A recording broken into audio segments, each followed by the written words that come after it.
Renungan Selasa 6 Januari 2026 sesudah penampakan Tuhan.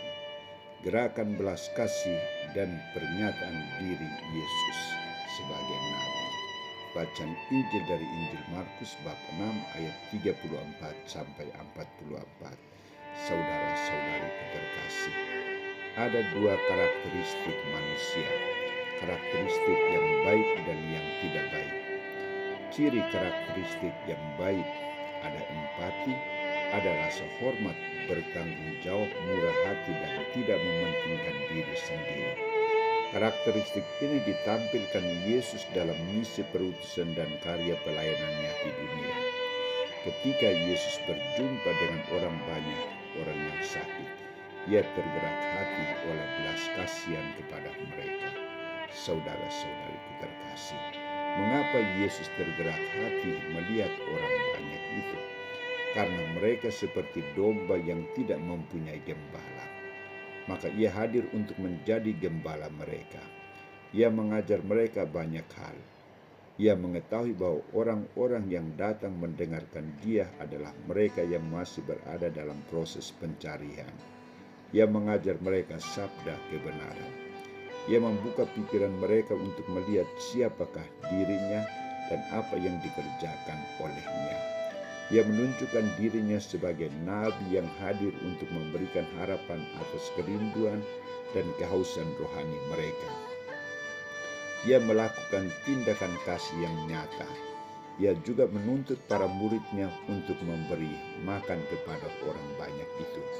Kamu harus memberi mereka makan. Yesus tidak mempersoalkan situasi tempat yang sunyi dan jauh, berapa jumlah roti yang dimiliki oleh para murid. Yang diutamakan Yesus adalah mereka tidak boleh lapar dan mati. Mereka harus dipenuhi secara jasmani dan rohani. Para murid keberatan dengan tuntutan Yesus ini karena persediaan roti dan ikan tidak memenuhi jumlah massa yang begitu banyak. Maka ia meminta sikap kejujuran mereka. Berapa banyak roti yang ada padamu? Coba periksa.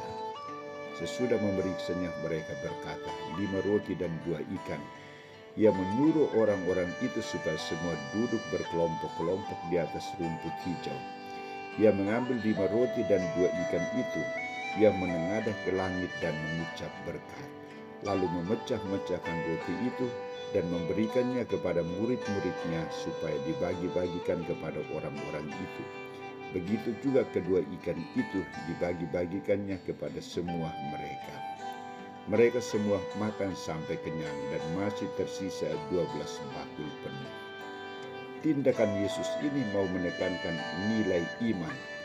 Para murid dan orang banyak harus semakin percaya bahwa Dia yang ada bersama mereka bukan manusia biasa tetapi Putra Allah, Mesias penyelamat.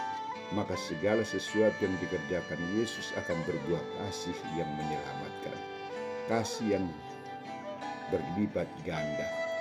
Bagi manusia tidak mungkin, namun bagi Yesus dan bersama Yesus segala sesuatu akan terjadi, akan mungkin.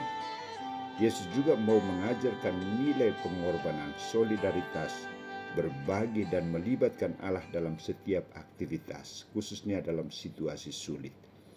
Hal lain yang ditampilkan Yesus juga adalah semua pencari iman, domba yang tidak bergembala, menemukan satu pelabuhan aman yang memberi harapan hidup. Mereka disegarkan dengan santapan sabda dan roti kehidupan. Saudara-saudariku terkasih, bagaimana dengan kita?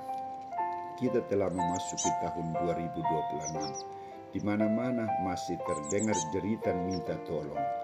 Banyak orang masih tinggal di tenda pengungsian, anak-anak kehilangan masa depan, dan lain sebagainya. Kita juga dituntut Yesus untuk memberi mereka makan, memperhatikan mereka, peduli dengan mereka. Bagaimana tanggapan kita?